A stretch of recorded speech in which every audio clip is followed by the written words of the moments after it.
안녕하세요. 다들 쉬는 시간은 잘 가지셨나요? 잘 가지셨다니 다행이네요. 자, 그럼 발표 한번 시작해 보도록 하겠습니다. 우선 제 자기소개를 먼저 하자면 이제 연사자분들 중에서 아마 가장 스펙이 딸리는 사람이 아닐까 생각을 해보는데요. 설린터넷고등학교 3학년에 재학 중에 있고 알고릭스라는 글로벌 에듀테크 기업에서 한국법인 이사를 맡고 있습니다. 이제 발표 목차에 대해 먼저 설명을 해드릴게요. 첫 번째 목차는 이제 뉴비 프론트엔드 개발자, 디자이너를 도전하다입니다. 그리고 두 번째 목차로는 개발하는 디자이너, 그리고 디자인하는 개발자가 된다. 세 번째 목차는 본격 나홀로 디자인 시스템 만들기 프로젝트. 네 번째 목차는 디자인 시스템, 여기서 더 가볼까? 플러그인 제작기. 마지막 목차로는 해커톤에서 플러그인으로 화면 23개 만든 썰입니다. UI 프론트엔드 개발자, 디자이너를 도전하다. 우선은 여러분들이 프로젝트를 진행하기 위해서 필요한 필수 요소가 네 가지가 있죠. 우선 아이디어가 중요하잖아요. 그래서 기획과 프론트엔드, 그리고 디자인, 백엔드가 필요합니다. 그러면 디자이너도 있어야 되고, 프론트엔드 개발자도 있어야 되고, 백엔드 개발자도 있어야 되고, 기획자도 있어야 되잖아요. 하지만 저는 이제 학교라는 좁은 네트워크 내에서 활동을 해야 했기 때문에 이런 식으로 이제 학교 내에 디자이너가 굉장히 적어요. 하지만 디자이너가 개발하고자 하는 개발자는 매우 많기 때문에 이런 식으로 프로젝트를 진행하기가 굉장히 쉽지가 않았습니다. 그래서 저는 프로젝트를 진행할 때마다 디자이너가 없기 때문에 제가 디자인을 직접 배우면 어떨까 하는 생각을 가지게 되었습니다. 하지만 문제가 생겼어요. 우선은 폰트가 어떤 폰트를 써야 될지 모르겠고요. 색상은 어떻게 잡지? 처음에는 그냥 무지개를 넣으면 예쁘다고 생각을 했어요. 이제 그러고 나서 레이아웃이라는 게 있대요. 근데 제가 아는 레이아웃은 이제 CSS 그리드박스나 플렉스밖에 몰랐기 때문에 그것도 몰랐고, 아이콘 같은 경우도 이제 앱에 아이콘이 굉장히 많잖아요. 근데 제가 아이콘을 구할 곳이 없어가지고 처음엔 되게 헤맸었습니다. 그리고 이제 여백은 또 어떻게 얼마나 잡아야 좀 적당한 건지 그런 것도 많이 몰라서 헤맸던 경험이 있습니다. 그래서 제가 이제 선택한 건요, 이제 디자이너 친구들의 작업물을 좀 많이 보고 이제 따라 만들기를 했고요. 그리고 이제 유튜브 강의도 많이 봤는데 이제 유튜브 강의를 저는 도움을 좀 많이 받았어요. 마디아 디자이너님이라고 하는 유튜버분이 계신데요. 이분은 이제 실무 경험이 10년 차가 넘어가시는 UI/UX 디자이너님이시자 그리고 유튜브를 하고 계신 분이에요. 한국에서 거의 유일무이하게 UI/UX 디자인을 다뤄주시는 디자이너분이신데요. 이분은 트렌드를 굉장히 잘 따라가시는 디자이너분이셔서 유모피즘이나 클레이 모피즘 등등 트렌드에 민감한 디자인들을 굉장히 많이 시도하시고 또 가르쳐 주시는 분입니다. 이분의 컨텐츠로는 시청자들을 위한 UX UI 디자인 강의 영상과 시청자 컨펌이 있는데요. UX UI 디자인 같은 경우는 처음부터 피그마를 다루는 법, 그리고 이제 디자인에서 폰트 크기 잡는 법이나 아니면 스타일 가이드를 만든 자신의 경험을 공유해 주시는 경우도 많고, 아니면 직접 반응형 디자인을 만드는 거를 보여주시는 경우도 있었어요. 그리고 이제 시청자 피드백 같은 경우는 마디아 디자이너님께 메일로 피그마 파일과 피드백 내용을 요청드리면 마디아 디자이너님께서 무료로 라이브 스트리밍을 통해서 시청자에게 피드백을 주시는데요. 저 또한 마디아 디자이너님께 피드백을 한번 받았던 경험이 있습니다. 하지만 이게 이름이 굉장히 어그로가 많이 끌리게 생겼죠. 고등학생 개발자가 디자인을 한다면? 그리고 너무 답답해서 제가 그냥 디자인까지 다 했어요. 이런 영상이 제 영상이 두 개가 있거든요. 만약에 디자이너님께서도 아마 유튜브에서 어그로를 좀 누리시고 자극적으로 썸네일과 제목을 쓰시지 않은 건가 싶은데 이랬던 경험이 있고요. 이 경험에 대해서 좀 자세히 말씀드리자면, 네, 이게 제가 피드백을 요청드렸던 제 노쇼 방지 식당 예약 어플 디자인이거든요. 왼쪽이 제 디자인이고 오른쪽이 마디아 디자이너님이 피드백을 해주고 리디자인을 진행해주신 제 디자인이에요. 물론 왼쪽만 봐도 처음에 저는 이 정도면 나름 잘했는데 개발자 치고 이 정도면 잘한 거 아닌가? 약간 이런 생각을 가지고서 좀 오만한 생각을 가지고 있었어요. 그래서 피드백을 요청드릴 때도 근데 이 정도면 좀 잘하신다고 해주시겠지? 약간 이런 기대도 있었고요. 근데 확실히 전문가의 손길이 닿는 건 다르더라고요. 이제 보시면 알겠지만 오른쪽이 훨씬 낫죠. 정보의 파편화도 굉장히 잘 구성해 주셨고 확실히 왼쪽 앱은 되게 뭔가 무슨 기획자, 개발자가 만든 어중간한 디자인 같은데 오른쪽 앱은 이제 진짜 실제로 있을 것 같은 그런 앱같이 생겼잖아요. 네, 그런 경험이 있습니다.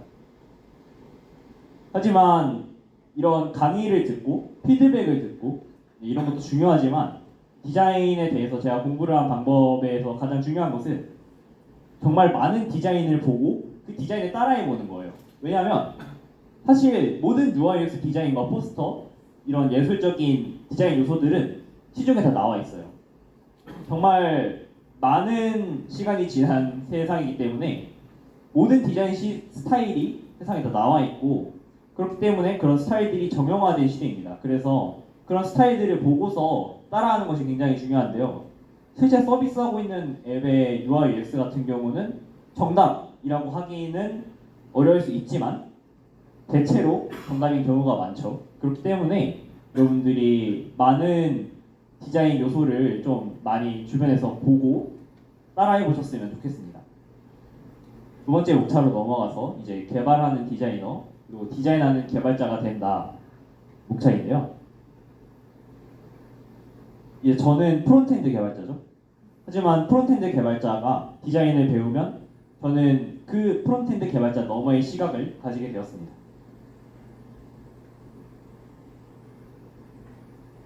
근데 이게 디자이너에게 훈수를 두라는 얘기가 아닙니다. 디자이너에게 훈수를 두면 안 돼요. 왜냐하면 저희가 이제 깔짝하고 배운 디자인도 물론 잘할 수도 있죠. 잘할 수도 있지만 분명 디자이너님들은 대학에서 관련 전공에 대해서 열심히 공부를 하시고 여러 가지 경험을 해오셨던 분들이기 때문에 훈수를 두라는 그런 얘기가 절대 아니고요. 이제 프론트엔드 개발자가 구현하는 어플리케이션이나 또는 웹사이트 아니면 게임 개발자가 구현하게 되는 게임의 화면이 모두 UI UX 디자인이라는 디자인 명칭으로 부르게 됩니다. 다들 한 번쯤은 아마 들어보셨을 거예요. 이 UI UX 디자인이란 무엇이냐? User Interface and User Experience라는 디자인인데요. 유저 인터페이스 같은 경우는 이제 이쁜 거예요. 여러분들이 서비스를 쓰실 때 이제 뭐 토스를 들어갔는데 무지개 버튼이 있어요. 그럼 쓰고 싶겠어요? 그럼 아니죠. 그렇기 때문에 우선 유저 인터페이스 미적인 부분이 굉장히 중요하고요. 다음으로 중요한 것은 이제 유저 experience 이 유저 사용성이라고 하는 디자인 영역인데요. 이거에 대해서 조금 더 자세히 설명을 드려볼게요. 이제 제가 예시 화면을 하나 가져왔는데요. 여러분들이 이제 웹사이트를 이용한다고 칩시다. 근데 양식이 지금 몇 개인지도 모르겠어요. 이런 웹사이트는 사용자에게 너무 많은 양식을 한꺼번에 요구하기 때문에 사실 쓰기 싫을 거예요. 이런 사이트 쓰고 싶은 분들 없죠? 네, 없을 거라고 생각합니다. 네, 이런 사이트가 이제 단순히 쓰기 싫은 게 문제가 아니라요. 실제로 연구 결과가 있어요. 이런 웹사이트에서 양식이 많은 경우에 실제로 사용자가 서비스를 이탈하는 경우가 생겼다는 거예요. 그렇기 때문에 사용자에게 어떤 서비스를 이용함에 있어서 불편함을 주거나 사용자가 조금이라도 더 번거로운 요소를 추가하면 그건 이제 서비스 설계가 잘못됐다고 생각을 해주시면 되겠습니다. 이거는 이제 토스의 사용자 경험 개선 사례를 저 보여드릴게요. 이게 초창기 토스의 휴대폰 본인 인증 플로우인데요. 이것도 저희가 보면은 되게 괜찮은데 싶겠지만 토스는 여기서 한 번 더 생각을 해서 나아갔습니다. 어떻게 나아갔을까요? 이건 개선된 토스의 본인 인증 플로우인데요. 보시면 이름을 먼저 입력하고 생년월일을 입력하고 성별을 입력하고 국적 여부와 통신사를 입력받습니다. 하지만 순서가 다르죠. 이름을 입력받고 나서 생년월일이 그 위에 이 텍스트 인풋으로 들어오게 됩니다. 그러고 나서 생년월일을 입력하는 것도 사용자에게 굉장히 편한 데이트 피커 형식의 컴포넌트로 제공을 하고요. 이제 성별이나 대한민국 국적, 통신사 등도 사용자가 굉장히 선택하기 쉬운 바텀 시트 형태로 제공을 해주는 모습을 볼 수 있습니다. 사용자가 입력하기 굉장히 번거로웠던 화면을 이런 식으로 개선을 함으로써 토스는 iOS 사용자들에 한해서 이탈 경험을 굉장히 많이 개선했다고 해요. 이제 세 번째는 본격 나홀로 디자인 시스템 만들기 프로젝트입니다. 우선 디자인 시스템이 뭔지 혹시 들어보신 분 계실까요? 네, 조금씩 보이는 것 같은데 디자인 시스템에 대해서 들어보셨어도 좋고 안 들어보셨어도 좋습니다. 디자인 시스템이란 뭘까요? 서비스의 목적에 맞도록 일관되게 구성한 일련의 패턴과 공유된 규칙 언어라고 합니다. 이게 무슨 소린가 싶죠? 이제 조금 이해하기 쉽게 풀어서 설명을 해볼게요. 디자인 시스템 같은 경우는 공통으로 서비스에서 디자인을 할 때 또는 개발을 할 때 사용되는 컬러나 또는 텍스트, 폰트, 그리고 이제 간격이나 여백 같은 레이아웃, 그리고 서비스에 들어가는 체크박스, 스위치 등의 UI 구성 요소 같은 집합 요소들을 시스템으로 체계화하는 것을 말합니다. 그래서 디자인 시스템이 왜 필요할까요?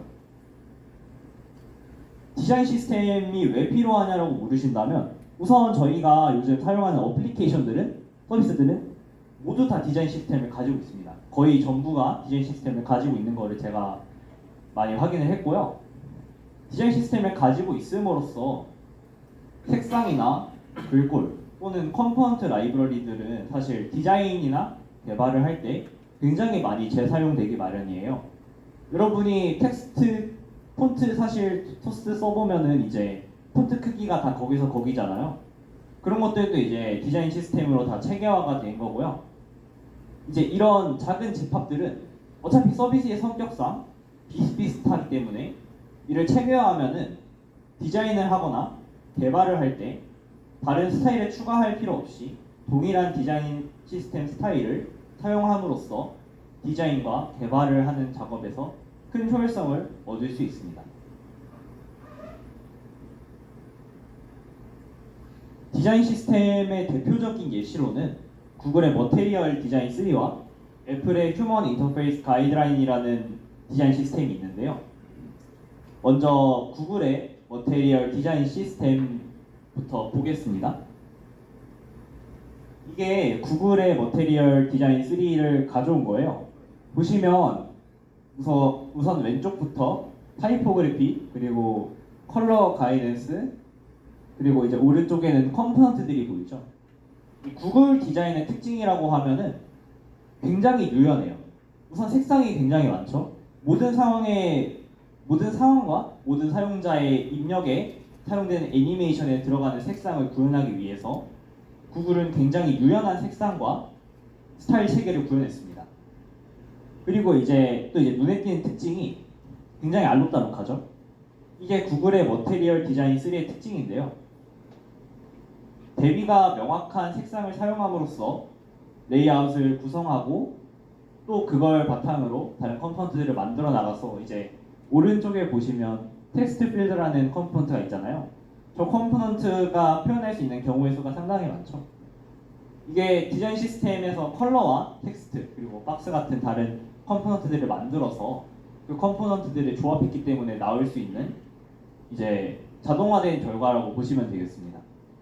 원래는 사람이 일일이 하나하나 만들어줘야 했던 일을 몇 가지 케이스만 추가하면 이런 식으로 수만 가지의 컴포넌트를 추가할 수 있는 거예요. 다음으로는 이제 애플의 휴먼 인터페이스 가이드라인을 보겠는데요. 우선 컬러와 피커라고 하는 컴포넌트를 가져왔습니다. 애플 디자인의 특징은요, 굉장히 심플해요. 일단 화이트 밸런스예요. 이게 무슨 말이냐면 머테리얼 디자인 같은 경우는 굉장히 다채로운 색상을 여러 번 사용하였죠. 하지만 애플 같은 경우는 하얀색과 검은색을 사용함에 있어서 하얀색은 완전한 하얀 샵 FFFFF를 사용하였고요. 검은색도 이제 샵 000000을 사용하여서 완전한 흰색과 검은색을 사용하였고, 또 이제 특징이라고 보인다면은 여기 잘 보이실지는 모르겠는데 색상이 투명도로 구분이 되어 있어요. 애플 같은 경우는 다크모드 지원에 굉장히 많은 신경을 쓰는 기업이죠. 그러다 보니까 다크모드에서의 색상을 투명도를 넣음으로써 색상을 바로 적용할 수 있게 사용자의 시각을 편안하게 하는 그런 특징이 있습니다. 오른쪽에 피커라는 컴포넌트를 보시면 우선 그림자가 생각보다 굉장히 진하지만 그림자가 부드럽다는 느낌이 강하죠. 그리고 전체적으로 화이트 밸런스가 잘 잡혀있는 모습을 보실 수 있습니다. 디자인 시스템을 구성하는 요소로는 저는 크게 파운데이션과 컴포넌츠가 있다고 생각을 했어요. 이 파운데이션이란 무엇일까? 이제 파운데이션이란 서비스 디자인 내에서 사용되는 폰트 크기나 굵기 또는 정렬 스타일 같은 그런 요소가 먼저 첫 번째로 들어가고요. 그리고 이제 설명이 뒤바뀌었는데요. 네, 첫 번째와 두 번째는 같은 얘기입니다. 이제 세 번째 간접 같은 경우는 이제 어떤 아이템들을 배치함에 있어서 아이템들의 요소와의 여백 또는 아이템들이 가질 수 있는 마진이나 아이콘이 가질 수 있는 터치 영역과의 간격 등을 의미합니다. 그리고 이제 색상이 들어가죠. 색상은 텍스트를 구성할 수도 있고 배경을 구성할 수도 있고 테두리를 구성할 수도 있습니다. 색상을 잘 정하는 일은 굉장히 중요한데요. 왜냐하면 모든 사용자가 저희 같은 시각을 가지고 있지 않기 때문에 색약이 있으신 분들이나 생맹이신 분들은 서비스를 사용함에 있어서 색의 대비 구분이 굉장히 중요해요. 그리고 또한 시력이 안 좋으신 노인분들도 잘 이용할 수 있도록 폰트 크기를 좀 키우는 것도 많이 중요하겠죠. 이건 접근성이라고 하는데요.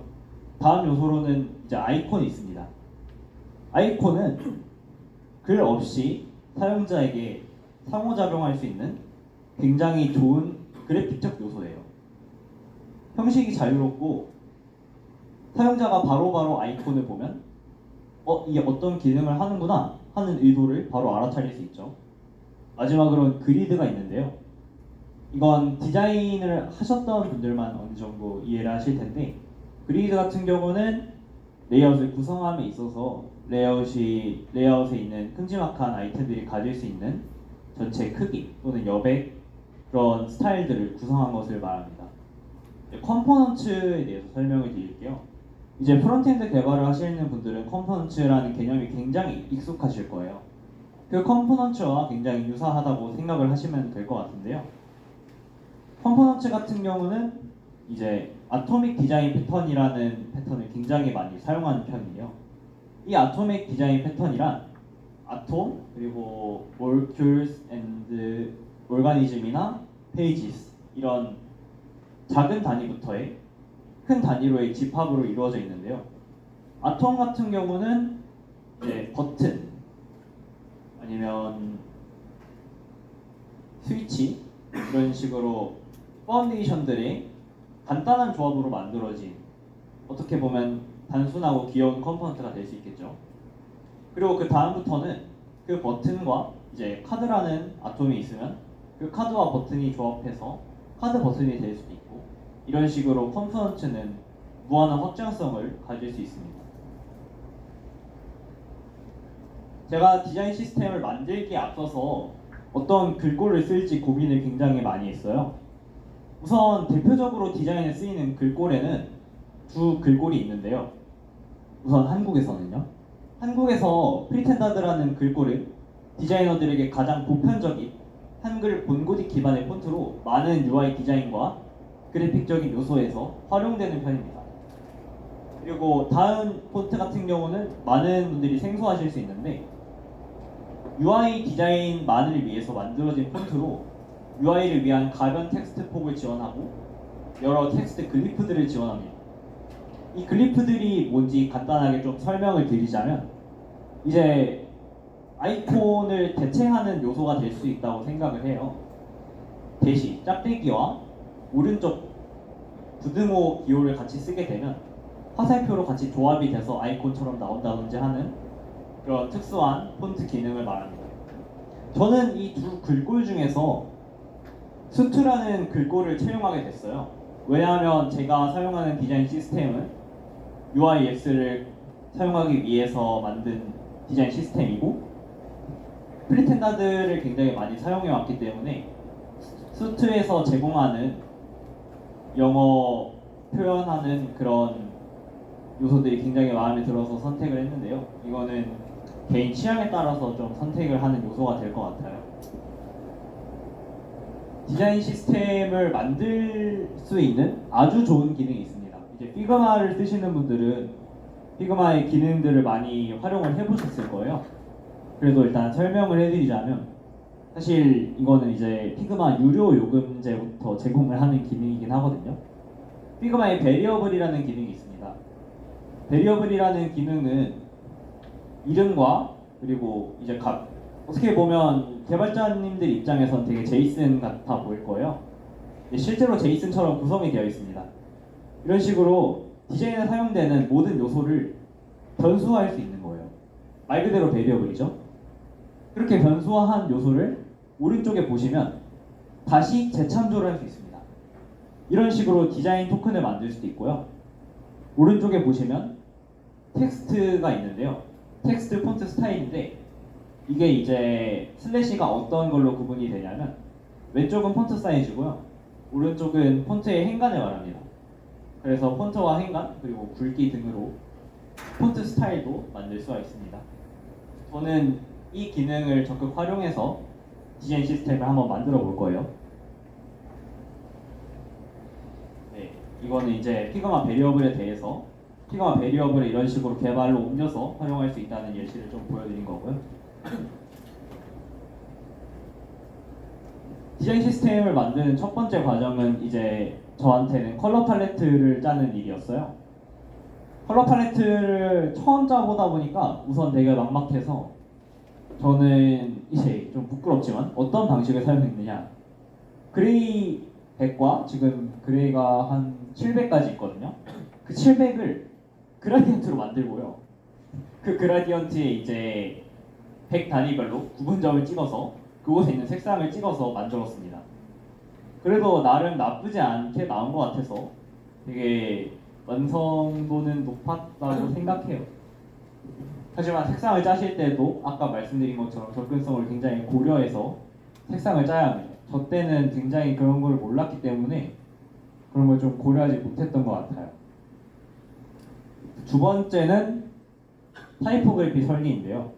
저는 좀 다양한 정보를 적절하게 표현하고 싶어서 타이포그래피를 이제 12 사이즈부터 66 사이즈까지 굉장히 많은 스타일의 작업을 했죠. 굵기도 이제 볼드, 세미 볼드, 미디움, 레귤러와 같이 네 가지 굵기를 사용해서 굉장히 많은 스타일의 폰트 텍스트 스타일을 만든 모습을 보실 수 있습니다. 다음으로는 이제 제가 만든 이 디자인 시스템에 대응하는 개발 컴포넌트를 만들었는데요.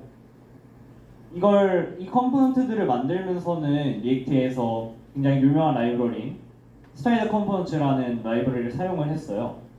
왜냐하면 우선 제가 만들려고 하는 컴포넌트들은 굉장히 많은 베리에이션, 상태를 가지고 있기 때문이에요. 그 상태를 직접 전달해 줄 수 있는 요소 중 굉장히 좋은 요소가 스타일드 컴포넌트에 있는 프롭이라는 기능인데요. 그 프롭이라는 기능을 활용을 해서 저는 스타일링이 가능한, 조건부 스타일링이 가능한 리액트 컴포넌트를 개발하게 되었습니다. 근데 디자인 시스템을 만들고 나서 느낀 점이 있어요. 네, 이게 유연성과 효율성이라는 두 가지 측면에서 바라볼 수 있는데요. 방금 보신 제가 만든 디자인 시스템은 굉장히 많은 케이스를 대응하기 위해 유연하게 만들어졌죠. 하지만 유연한 디자인 시스템을 설계할수록 디자인 시스템을 사용해서 얻는 효율성은 적어집니다. 왜냐하면 디자인 시스템을 개발해서 구현하는 개발 공수도 늘어날 것이고요. 그리고 디자인 시스템은 적은 디자인 요소를 많이 활용해서 스타일화한 것인데 많은 디자인 요소를 만들어버리면 더 많은 조합이 나올 수밖에 없습니다. 그래서 그 많은 조합들이 나오기 때문에 유연성과 효율성을 좀 적당히 조절해서 사용하는 것이 굉장히 중요하다고 생각을 했습니다. 다음 목차로는 이제 디자인 시스템, 여기서 더 가볼까 플러그인 제작기인데요. 디자인 시스템을 만드는 것까지는 너무 좋았어요. 근데 이제 피그마 핸드오프 기능이 있었죠. 지금은 델브 모드가 있지만, 근데 이 핸드오프가 CSS로 나오는 거예요. 저는 리액트 컴포넌트로 나오게 하고 싶었거든요.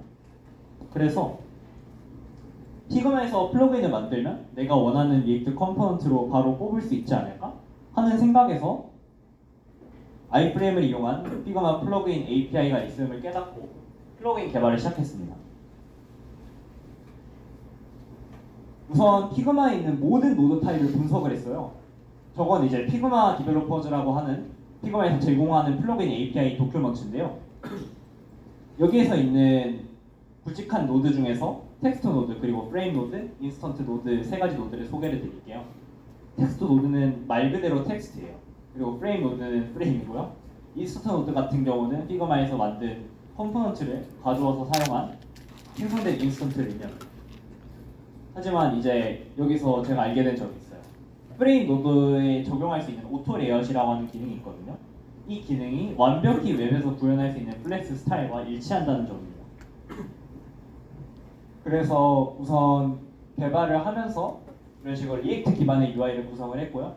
포스트 메시지와 피그마 UI 온 메시지라고 하는 메소드를 통해서 통신을 했습니다. 이로 인해서 데이터를 주고받거나 이벤트를 발생시킬 수 있었고요. 작동 과정을 보여드리면 이제 디자인이 있어요. 그럼 이걸 파렌트 노드라고 부르고 V스택이라고 하는 제가 만든 노드로 또 쪼개요.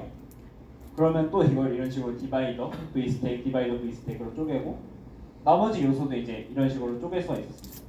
그래서 결론으로는 저런 노드들이 다 트리로 나오게 됩니다. 첫 번째 결과물은 나름 성공적이었다고 생각을 해요.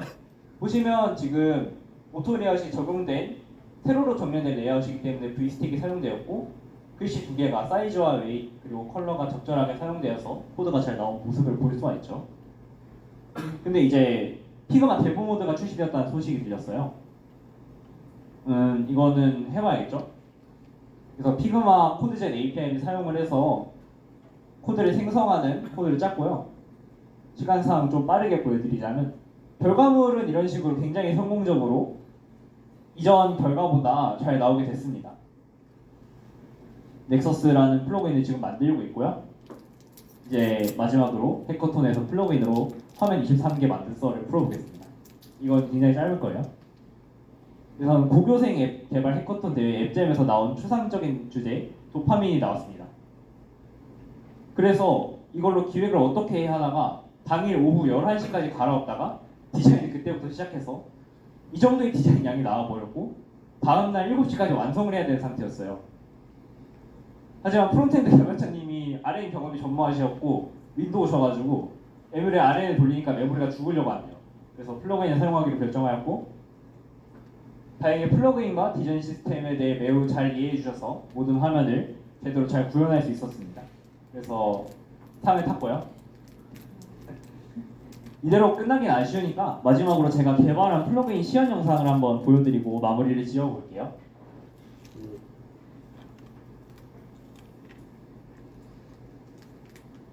보시면 굉장히 복잡한 디자인이 있죠.